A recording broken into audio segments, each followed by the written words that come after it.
सेवा गुरुजी चैनल का अमृत बेला संदेश। ओम नमः शिवाय, शिवजी सदा सहाय। ओम नमः शिवाय, गुरुजी सदा सहाय।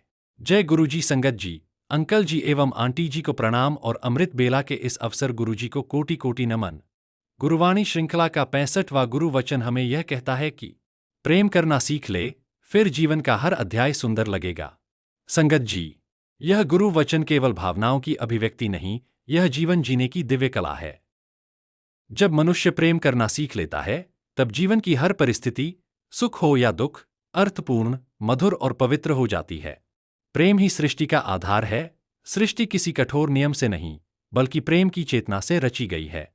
माँ का वात्सल्य, गुरु की करुणा, मित्र का अपनापन और ईश्वर की कृपा, ये सभी प्रेम के ही विविध रूप हैं। जहाँ प्रेम नहीं, वहाँ शुष्कता है। जहाँ प्रेम है, वहाँ कठिन राहें भी फूलों से भर जाती हैं। प्रेम सिखाता है शिकायत छोड़ना, दोषारोपण से मुक्त होना और स्वयं को व्यापक बनाना। प्रेम हमें क्षमा, समझ और मौन का अर्थ सिखाता है। जहाँ शब्द न हो, वहाँ भी हृदय जुड़ा रहता है। प्रेम आध्यात्मिक जागरण की कुंजी है। भक्ति बिना प्रेम के केवल अनुष्ठान है। ज्ञान बिना प्रेम के अहंकार बन जाता है। सेवा बिना प्रेम के बोझ प्रतीत होती है। पर जब प्रेम जुड़ जाता है, हर कर्म पूजा बन जाता है, हर शब्द प्रार्थना और हर श्वास साधना। गुरुजी के अनुसार प्रेम कोई भावनात्मक आकर्षण नहीं, बल्कि आत्मा से आत्मा का संबंध है। प्रेम वह शक्ति है जो संकीर्ण मैं को तोड़कर समस्त मानवता से जोड़ देती है। वे कहते हैं, प्रेम वही है जो स्वार्थ से मुक्त हो। जिस दिन हम दूसरे में अपने ही अस्तित्व को देखने लगते हैं, उसी दिन प्रेम का जन्म होता है। जहां प्रेम है, वहां त्याग स्वाभाविक है। स्वार्थ, अहंकार और लालच प्रेम के सबसे बड़े शत्रु हैं। सच्चा प्रेम पाने की चाह नहीं रखता, वह अपनी सीमाएं छोड़ देता है।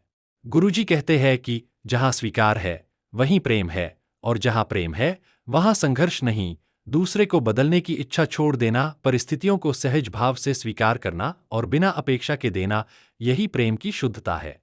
प्रेम का स्रोत मन नहीं, शांत चित्त है। जब श्वास गहरी, मन स्थिर और चेतना जागृत होती है, तो प्रेम स्वतः प्रकट होता है। इसलिए ध्यान, प्राणायाम और सेवा प्रेम को जगाने की विधियां हैं। प्रेम वह अवस्था है जहां मैं मिटता है, तू भी नहीं रहता, केवल हम बचता है। संगत जी, प्रेम कोई भावना, कर्तव्य या संबंध मात्र नहीं, प्रेम जागृत चेतना है। जिस दिन अपने प्राय का भेद मिट जाता है, उसी दिन मनुष्य स्वयं प्रेम की परिभाषा में बंध जाता है। प्रेम ही सृष्टि का आधार है। प्रेम में जिया गया जीवन ही सुंदर जीवन है।